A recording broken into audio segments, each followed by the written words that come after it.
আছে কিছু রোগ টুক হচ্ছে, তখন ওই ডায়াজিনন জাতীয় ওষুধ দিবেন। আপনি বুঝতে পারছেন নাকি আরেকবার বলবে? বুঝতে পারছি। তাহলে সমস্যা নাই তো এখন? তাহলে ওই যে বীজতলায় যে ছাই দেওয়ার কথা বললেন, বীজতলায় হারিয়াবাদে ছাই আমরা দিই।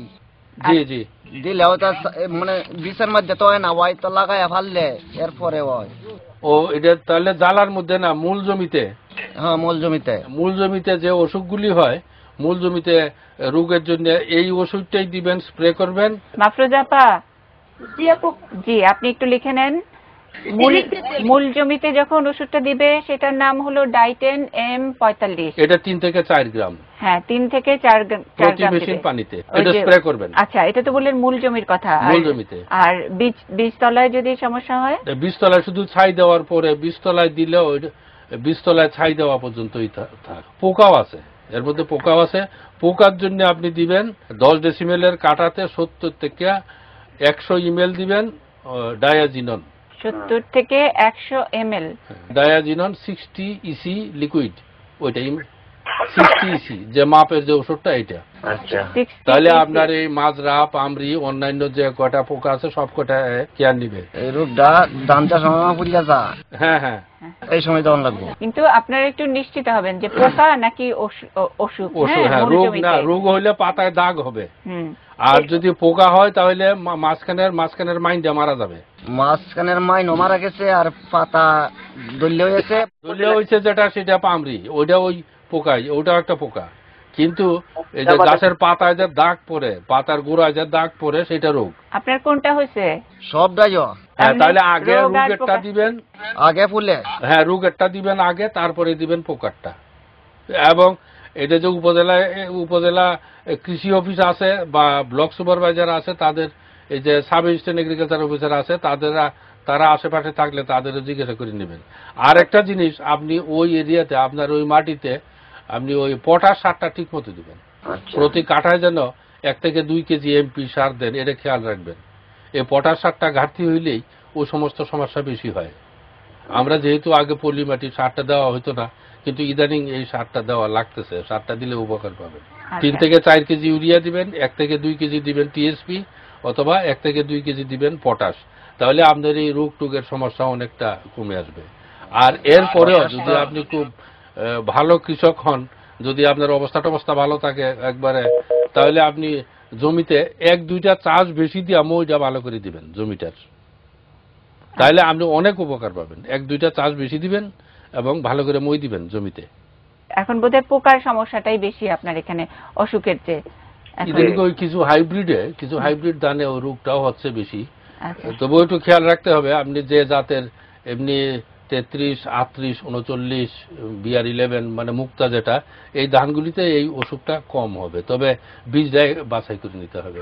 বীজটা বাছাই করে নিলে আপনার, আরেকটা বললাম যেটা, যে জমিতে একটা চাষ বেশি দিয়ে একটা মই বেশি দিবেন, আপনার অনেক সারের কাজটা অনেক বেড়ে যাবে। আপনি ওই ইউরিয়া, টিএসপি, পটাশ 3টা সারই ঠিক মতো দিবেন। চাষ বেশি করলে জমি মশা লাগে। একটা চাষ আপনি বেশি দিবেন, বা মাটিটা যেন একটু কাদা হয়, ধান তো আপনি উপকার পাবেন, অনেক সমস্যা কমবে। মাফরুজা আপা, আমরা আরেকজন কৃষক ভাইয়ের কথা শুনতে চাই। আচ্ছা ঠিক আছে, আরেকজন কৃষক ভাইয়ের সাথে কথা বলবো। ওনার নাম হচ্ছে শওকত। আসসালামু আলাইকুম শওকত ভাই, কেমন আছেন? জি আছি, ভালোই আছি। জি বলেন। আমার একটা সমস্যা, এই যে জমিতে লাগাইলাম, হ্যাঁ ক্ষেত মধ্যে ধান এমনি বালাই হয়েছে, এখন এই পাতার মধ্যে কি শীত পড়ে গেছে। পাতা এখন তো আপনার তো থোর বের হয়ে গেছে না, বাইরে হয়েছে না, ওষুধ তুরাই উঠছে। হ্যাঁ, তো এখন ঔষধ দিতে পারেন, কিন্তু এখন তো শেষ সময়। এই যে আপনার যে অসুখটা হয়েছে, এটা একটা রোগ, এটা ব্লাস্ট যদি হয়, আপনি যদি মনে করেন যে আরো 4 সপ্তাহ 3 সপ্তাহ পরে ধান কাটবেন, তাহলে 1 সিট ঔষধ দিতে পারেন। আর নয়তো এখন আর এই ঔষধটা দিয়া লাভ হবে না, কারণ পাতা এমনি এখন ব্রাউনিশ হয়ে যাবে।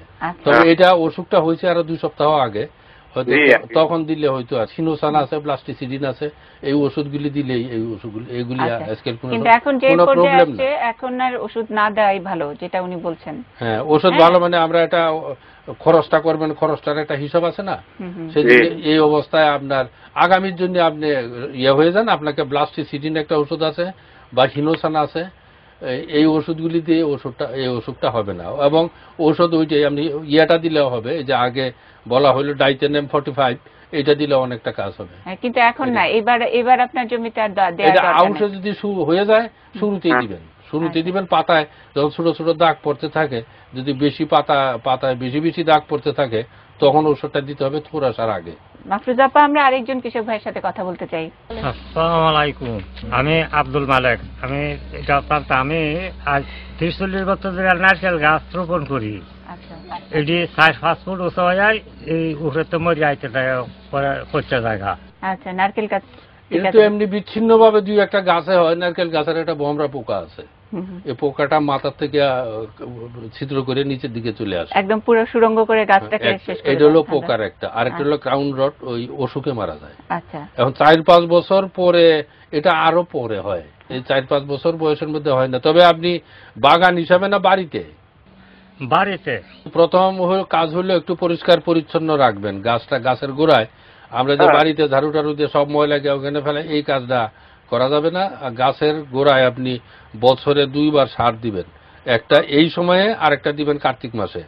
এবং একটা গাছের চারদিকে যদি বয়স 5-7 বছরের বেশি হয়, আপনি পটাশ সার এবং ছাই এই দুইটা 1 কেজি করে দিবেন প্রতিটা গাছে। আচ্ছা, আর উপর থেকে সবসময় খেয়াল রাখতে হবে যে উপরের দিকে কোনো পচন বা পাতায় দাগ টাগ ওই অসুখটা হচ্ছে কিনা। যদি হয় তাহলে আপনাকে